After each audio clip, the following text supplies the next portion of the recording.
Graça e paz, meus queridos irmãos, hoje, neste domingo do mês de abril, o nosso assunto sugerido pelo presente diário é providência. Providência. É realmente providencial esse assunto, sabe? Porque através dele nós vamos falar principalmente sobre a providência de Deus.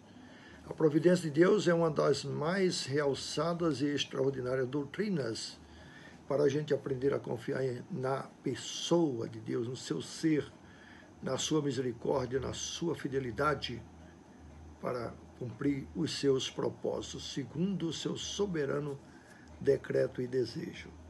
Que Deus assim nos abençoe. O texto sugerido é o de 2 Reis, capítulo 8, de 1 a 6. Esse texto fala da mulher sulamita que foi até o rei de Israel porque ela tinha se ausentado durante 7 anos e em retornando a sua propriedade e casa estavam ocupadas por outras pessoas. Então ela foi até o rei reclamar como proprietária, tá? Como propriedade privada que tinha sido invadida.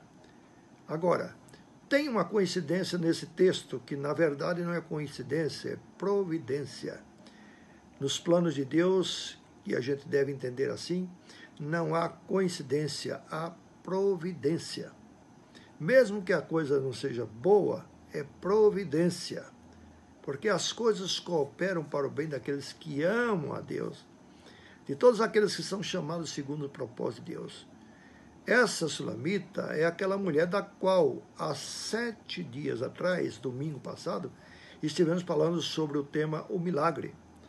Ela que não tinha filho e Deus deu um filho, conforme o profeta Eliseu tinha proclamado, e depois esse menino adoeceu e Eliseu o filho ressuscitar ou tornar a viver.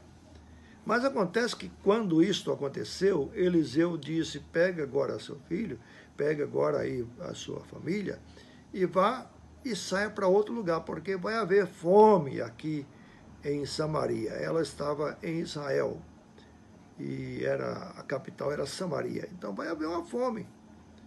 E realmente aconteceu dela se refugiar nas terras dos filisteus, e 7 anos depois ela retorna e encontra sua propriedade e sua casa, né, ocupada por outras pessoas, e que naturalmente, de bom grado, não quiseram desocupar nem entregar. Ela então foi reclamar ao rei. A Bíblia não registra-nos qual era esse rei. Provavelmente era Jorão, mas vamos ver. Isso, o rei, no tamanho, quem era exatamente, não nos interessa neste momento. Agora, o que aconteceu de interessante é que quando ela tomou essa decisão de reclamar ao rei e pedir os seus direitos sobre aquela propriedade, o rei havia chamado o servo de Eliseu, Geazi, e tinha pedido para ele, conta-me os feitos de Eliseu, conta-me o que Eliseu fez. E ele estava contando os feitos. E quando aquela mulher apareceu para reclamar os direitos de sua propriedade, Geazi disse assim, é essa mulher do qual o seu filho foi ressuscitado pelo profeta, pelo homem de Deus. Então o rei deu uma atenção toda especial e ordenou que os seus oficiais tomassem providência para que todos os direitos daquela mulher, não apenas a propriedade ou as propriedades, mas também o usufruto de quem tinha usufruído durante aqueles anos de sua ausência, fossem todos restituídos. É isso aí, então. A coincidência aparece, então, quando ela vai reclamar, e o servo de Eliseu, Geazi, estava exatamente conversando com o rei sobre os feitos de Eliseu. Isso parece uma coincidência. Aí é o que eu digo, não há coincidência dentro dos propósitos de Deus. Agora, hoje nós estamos falando sobre providência. Deus providencia, mesmo coisas que não são aparentemente boas, porque nem tudo a gente acha bom. A gente acha bom quando está de acordo com o nosso entendimento, com o nosso bel prazer. Mas quem anda nos caminhos do Senhor, quem faz a vontade do Senhor, todas as coisas cooperam para o bem daqueles que amam a Deus. Bom, esse incidente do caso da Sulamita, quando Eliseu disse assim, olha, se retire dessa terra e fique lá porque vai haver uma fome. E houve uma fome de 7 anos. Provavelmente, os capítulos anteriores de 2 Reis, principalmente o capítulo 4 e em diante, esteja falando desse tempo de fome. Porque em Israel a fome foi tão grande, que diz o texto sagrado, que se vendia uma cabeça de jumento por 80 ciclos de prata. Uma cabeça de jumento. Não havia comida. Até estercos de pombo eram vendidos. Acho que para comer, não sei, mas era alguma coisa assim, excomunal o tamanho da fome. E o pior ainda, o próprio texto bíblico diz também o seguinte, que as mulheres às vezes combinavam entre elas, dizendo assim, olha, vamos hoje comer seu filho, cozinhar e comer seu filho. E amanhã ou depois a gente come o nosso. Então é como se elas tirassem para o ímpar, e uma matava, imolava ou sacrificava o filho para comer, como uma forma de sobrevivência. Então, quando você vê no texto as pessoas comendo cabeça de jumento, esterco de pombo e coisas dessa natureza assim, você diz assim, mas isso é um absurdo, isso não se come. Depende da situação, depende da fome, depende também, é claro, da cultura. Vocês conhecem aquele caso na Cordilheira dos Andes, quando um avião caiu há alguns anos atrás, uma história verídica, e eles ficaram presos, não tinha alimento. Então, o que eles fizeram? Eles comeram a carne dos próprios companheiros que tinham morrido naquele acidente e que estavam congelados ali na neve. Comeram carne humana. Era a sobrevivência. Então, essa é uma história que se repete nesse sentido, de que as pessoas comem coisas que normalmente não comem. Mas, dependendo da fome, é a sobrevivência, é a lei da sobrevivência desse jeito, meus amados. Agora, o que eu tenho realmente a contar é que não há coincidência. Por exemplo, nós estamos agora em tempos muito difíceis, eu mesmo nunca tinha visto algo semelhante, como essa peste que está assolando o mundo inteiro. Vem-nos a pergunta, e a pergunta paira também na sua cabeça, evidentemente, quem fez esse vírus? Como é que esse vírus apareceu? Foi um aparecimento espontâneo? Ou foi uma fabricação no laboratório? Foi algo intencional? Ou foi algo casual? Intencional ou casual, não importa muito o que foi, nem quem foi. O que importa é que Deus soberano está no controle de todas as coisas. Ele é quem permite realmente as coisas acontecerem. Mesmo as coisas que a gente acha ruim, são os juízos de Deus. Ora, Deus tem os seus juízos temporários, permitindo em alguns lugares que aconteçam catástrofes, enchentes, secas e etc. Deus estabelece juízos sobre os homens.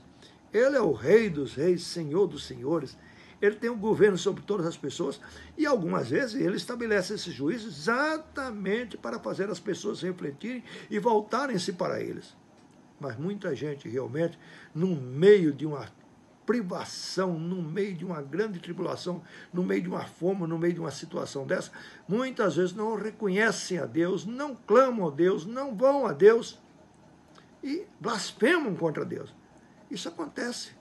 Com certeza Deus sabe disso, com certeza Deus também está no controle dessas coisas. É como diz o ditado, o sol que amolece a cera é o mesmo sol que endurece o barro. Então, algumas pessoas, no meio das provações, no meio das dificuldades, elas se quebrantam diante de Deus, elas reconhecem os seus pecados, elas se voltam para Deus. Outros não se revoltam contra Deus e dizem blasfêmia contra Deus. São coisas assim. São coisas que estão são intrínsecas ao ser humano que é pecador, o ser humano que não busca Deus. Se Deus não buscar o homem, ele não vai a Deus, mesmo no meio das provações, das dificuldades. Entendeu? Bom, então, esta mulher não sabia o que ia acontecer 7 anos depois. Ela hospedou o profeta e o homem de Deus, e Deus deu-lhe um filho, Deus fez com que o filho tornasse a viver, e ela se retira durante 7 anos, e aí retorna também, ela restitui os bens que haviam aparentemente perdidos. Providência de Deus, não coincidência, tá? Deus toma conta dos seus servos, sabe? nenhum fio de cabelo cai de nossa cabeça, nenhuma folha de uma árvore cai, sem o consentimento ou a ciência de Deus. Então a gente não pode dizer que o que está acontecendo agora é coisa do diabo. Bom, o diabo pode estar sendo instrumento, como também homens maus podem estar sendo instrumento, como também ideologias estão sendo instrumentos para agravar ou para amenizar a situação.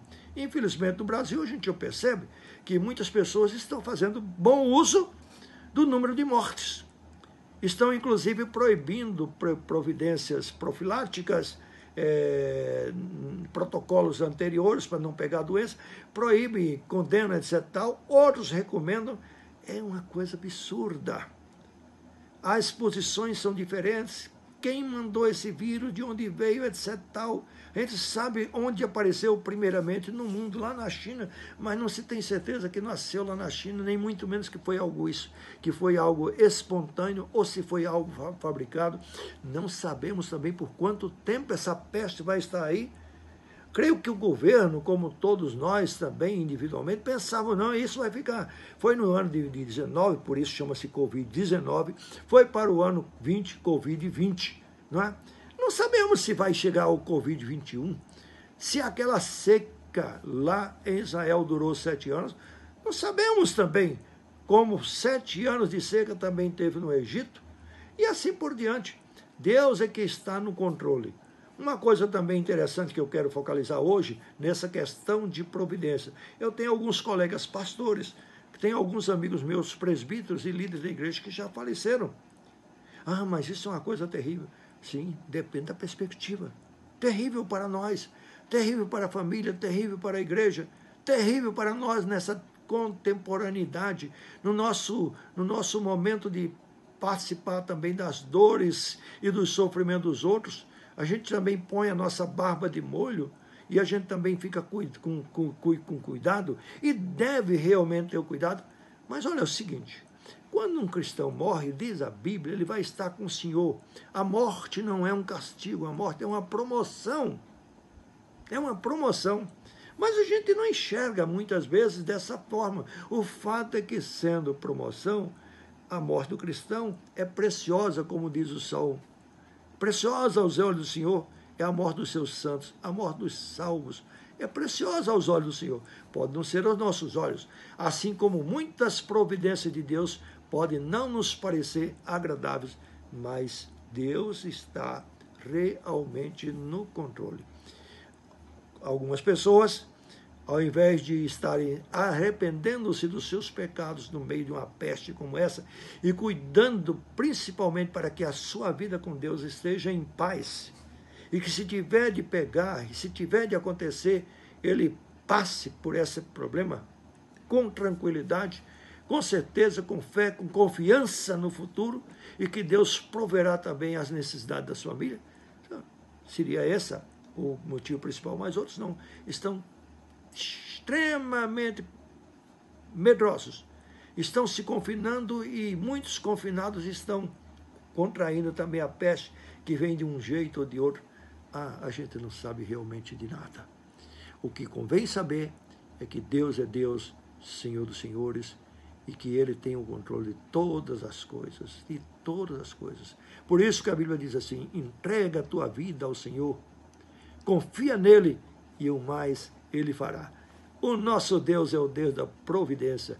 Que a graça do Senhor Jesus Cristo seja com todos nós. Amém.